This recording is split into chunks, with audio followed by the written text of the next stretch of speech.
जम्मू कश्मीर की सरकार के इस समय के कुछ बड़े फैसले और बड़े अहम तरीन फैसले, जिसमें सबसे पहला फैसला ये लिया है कि गवर्नमेंट मेडिकल कॉलेज श्रीनगर और उसके साथ साथ जो बाकी हॉस्पिटल्स हैं उनमें जितने भी सरकारी मुलाजमीन हैं, जो मेडिकल स्टाफ के लोग हैं, डॉक्टर्स हैं या बाकी मुलाजमीन हैं, अगर वो इस समय छुट्टी पे हैं तो वो जल्द अज जल्द वापस आकर अपनी ड्यूटी ज्वाइन करें, अपनी ड्यूटी रिज्यूम करें। और किसी भी मुलाजिम को जो है वो छुट्टी नहीं मिल सकती है अब, एक्सेप्ट उन मुलाजमीन को जिनकी यानी कि मेडिकल लीव वगैरह अगर हो या उस तरीके के हालात हो। वहीं दूसरी ओर जो बाकी मुलाजमीन हैं उनके लिए भी इसी तरीके की खबर है। सभी एडमिनिस्ट्रेटिव सेक्रेटरीज को ये हिदायत दी गई है हुकूमत की जानिब से कि आपके अंडर जितने भी HODs हैं या उनके आगे जितने भी सरकारी मुलाजमीन हैं या अन्य मुलाजमीन हैं, उनकी जो छुट्टियां हैं वो मुकम्मल तौर के ऊपर आपने कैंसिल करनी है और सभी मुलाजमीन को कहना कि फौरी तौर जो है वो आप अपने अपने ड्यूटीज को वापस ज्वाइन करें, एक बारी फिर से रिज्यूम करें।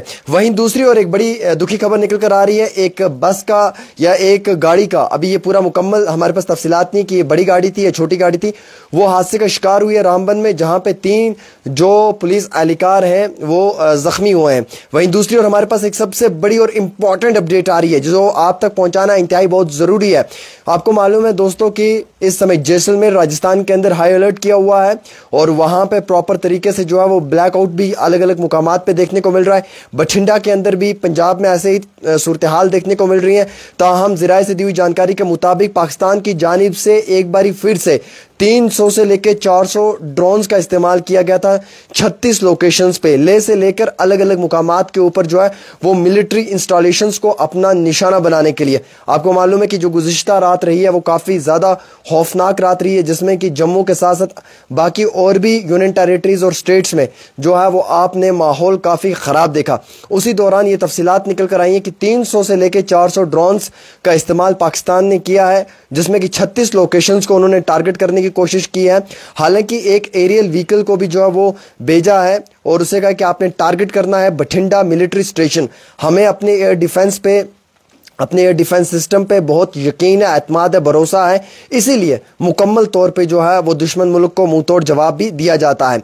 और जो हमारी आर्म्ड फोर्सेस हैं वो हमेशा बहुत अच्छा काम करती हैं और इसीलिए उन्होंने जो है वो जो पाकिस्तानी ड्रोन्स हैं उन्हें मार गिराया, जिसमें कि उन्होंने काइनेटिक और नॉन काइनेटिक का इस्तेमाल किया है, ये इंडियन मिलिट्री का कहना है। वहीं दूसरी ओर मैं आपको ये तफसीलात देना चाहूँगा कि बस सर्विसेज पंजाब होशियारपुर से जम्मू की जानिब जो है उन्हें सस्पेंड कर दिया गया है। और वैसे ही तफसीलात हमारे पास ये भी निकल कर आई हैं कि कई सारे बच्चे पंजाब से जम्मू और जम्मू से पुंछ राजौरी आना चाहते हैं। आप देखिए उन बच्चों से ज़्यादा किराया वसूल किया जा रहा है। कई सारे ऐसे भी ड्राइवर भाई हैं जो इस टाइम मदद कर रहे हैं। हम कई सारे ड्राइवर भाइयों को अप्रिशिएट भी करेंगे जो मदद करते हैं, और कुछ ऐसे हैं जिनके हमने कॉल रिकॉर्डिंग सुनी जो 20,000 रुपया मांग रहे हैं जम्मू से सुरनकोट का। खुदारा आप मुझे बताओ 20-20, 40-40 हज़ार रुपये आप किस चीज़ का मांग रहे हो? एक तो हालात सिचुएशन ऐसी है, गरीब बच्चे बाहर की स्टेट्स में पढ़ रहे हैं और इन बच्चों के पास पैसा थोड़ी है। ये बच्चे स्कॉलरशिप की बुनियाद पर पढ़ते हैं, ये बच्चे गरीब परिवारों से ताल्लुक़ रखते हैं, बड़ी मुश्किल से ये अपनी एजुकेशन वहां पे हासिल कर रहे हैं। और जहां पे 100 रुपया है वहां पे आप उनको 1000 कह रहे हो, जहां पे 1000 है वहां पे 10,000 कह रहे हो।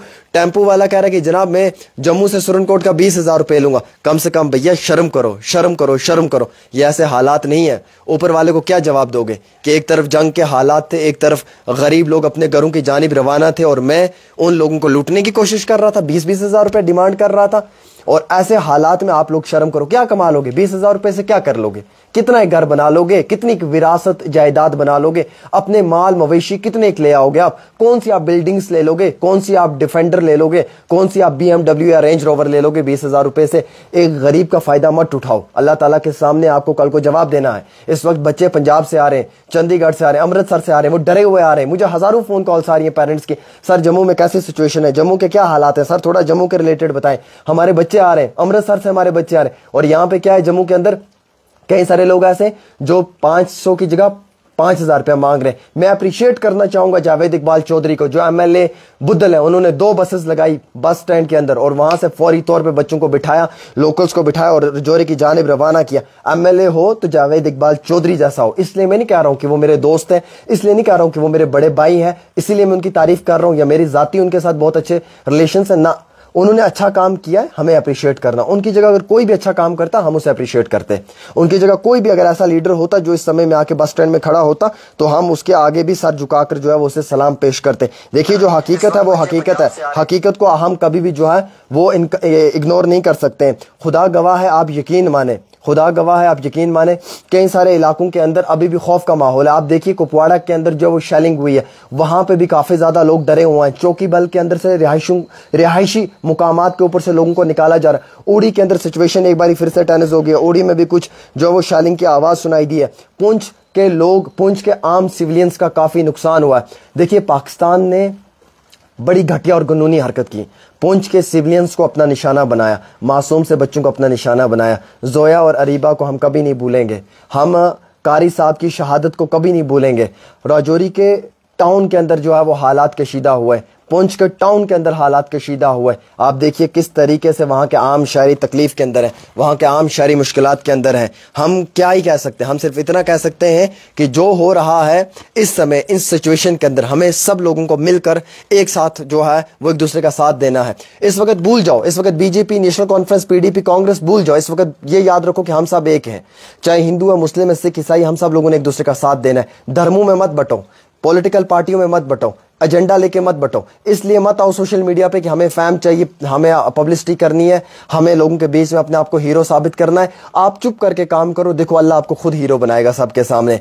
देखना आप खुद कामयाब होंगे दुनिया के सामने, क्योंकि ये वक्त ऐसा है कि हमें इस टाइम में एक दूसरे का साथ देना है। हमें इस वक्त मजहब से, पॉलिटिकल पार्टियों से उठकर काम करना है, हमें एक दूसरे का स्टैंड लेना है, हमें आपस में लड़ना नहीं। यूनाइट हम लोग इकट्ठे होकर जो है वो एक दूसरे का साथ दे सकते हैं। और अफसोस मुझे उन लोगों के ऊपर हो रहा है जो लोग जो है वो मीम्स बना रहे हैं आज भी सोशल मीडिया के, इंस्टाग्राम के ऊपर, फेसबुक पे मीम्स बना रहे हैं पुंछ राजौरी की। जो लोग जो है वो मीम्स बना के वीडियोस अपलोड कर रहे हैं, शर्म आनी चाहिए। इस वक्त वहां पे हालात कशीदा है और आप लोग मीम्स बनाएंगे। कई सारे लोगों ने जो है वो इस समय कंटेंट फैक्ट्री बना के रख दिया है, वहां से वीडियोस निकाल कर उनके ऊपर अपनी ओपिनियन दे रहे हैं, जिसको जो मन में आया वही सोशल मीडिया पे डाल रहा है, इसलिए ताकि फॉलोवर्स बढ़ जाएंगे, इसलिए चाहे ताकि व्यूवर्स ज्यादा हमारी वीडियोस को देखेंगे। खुदा रहा ये वक्त ऐसा है, इसमें हम सब लोगों ने एक दूसरे का साथ देना है, इस सिचुएशन को समझना है, एक दूसरे के दुख, दर्द और तकलीफ को हमें समझना है, हमें एक दूसरे के साथ खड़े होना है, हमें एक दूसरे को शाना बशाना सपोर्ट करना है, हमें एक दूसरे के खिलाफ नहीं जाना है। इख्तिलाफ और रंग बू से बात बनती है, हम ही हम हैं तो हम क्या हैं, तुम ही तुम हो तो तुम क्या हो। हमें इस वक्त में एक दूसरे का पूरा साथ देना है। मैं पुंछ के सिविलियंस को कभी नहीं भूल सकता, मैं पुंछ के सिविलियंस को कभी नहीं भूल सकता।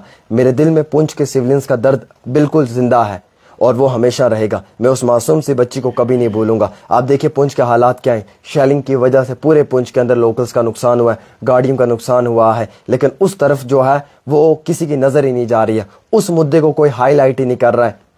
एसी के कमरों में बैठकर जरूर चिल्ला रहे हैं, वो एसी वाले रूम्स में बैठकर जरूर जो है वो जोर शोर से डेस्क के ऊपर हाथ मार रहे हैं। लेकिन आप सिचुएशन अगर आपको देखनी है, कम टू ग्राउंड, ग्राउंड में आओ, क्लोजली वॉच करो, मॉनिटर करो, फिर मालूम चलेगा क्या है क्या नहीं है।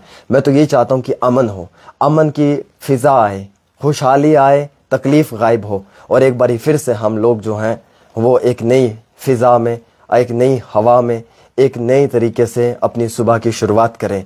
हम सब लोग इस समय गमज़दा हैं, तकलीफ में हैं, दर्द में हैं। और आपको मालूम है heavy shelling is going on in Kupwara. कुछ लिख रहे हैं कि कुपवाड़ा में हैवी शेलिंग स्टार्ट हो चुकी है अगेन।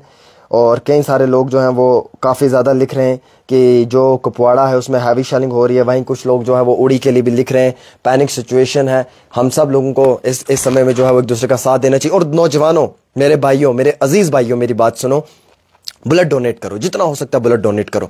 एक एक ब्लड सब लोग दो।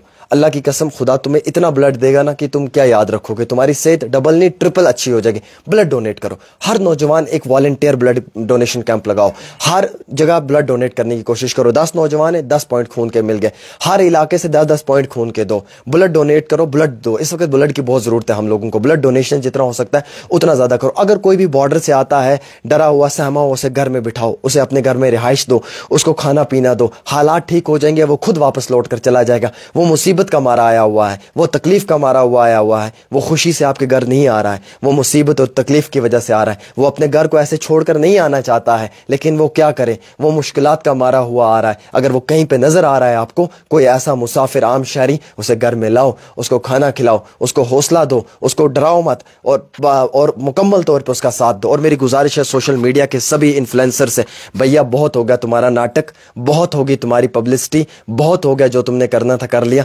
खुदारा अब जान छोड़ो, अब मीम्स बनाना छोड़ो और अपनी तरफ की फजूल की राय मत दो। आप, मैं देख रहा हूं सोशल मीडिया पे हर दूसरा इंसान अपनी राय दे रहा है, अपनी ओपिनियन दे रहा है। जो रियलिटी, जो फैक्ट्स हैं वो वहां के वहीं रहते हैं, जो हकीकत है, जो खबर हमें आप तक पहुंचानी है वो वहां की वहीं रहती है। अपने घर की खबरें देना शुरू कर देते हैं, मालूम नहीं है कौन सी खबरें इनके पास आती है, कहां से खबरें देते हैं। और मैंने बेशतर देखा नौजवानों को फोन लगाते हैं, पीछे हल्का सा जो है वो म्यूजिक लगाते हैं, ये बैक म्यूजिक लगाते हैं, साइड सा म्यूजिक, फिर उसके ऊपर बैठकर जो है वो कहानियां सुनाना शुरू कर देते हैं, शायरियां बनाना शुरू कर देते हैं, या उसके ऊपर जो है वो अपनी ओपिनियंस देना शुरू कर देते हैं और बाकी लोगों को डराना शुरू कर देते हैं। ऐसे लोगों की बातों में बिल्कुल मत आओ। सिर्फ आप जो है वो अपने एयर डिफेंस सिस्टम पे यकीन रखो, एतमाद रखो, भरोसा रखो। अपने देश पे जो है हम सब लोगों को प्राउड होना चाहिए, हम सब लोगों को फख्र होना चाहिए। और मैं आप सब लोगों को सिर्फ इतना करना चाहता हूं कि जो एडवाइजरी हमारे पास ऑफिशियल आती है गवर्नमेंट की, उसी पे यकीन करें, भरोसा करें। फिलहाल इस रिपोर्ट को ज्यादा से ज्यादा शेयर करें आमिर सुहेल के साथ।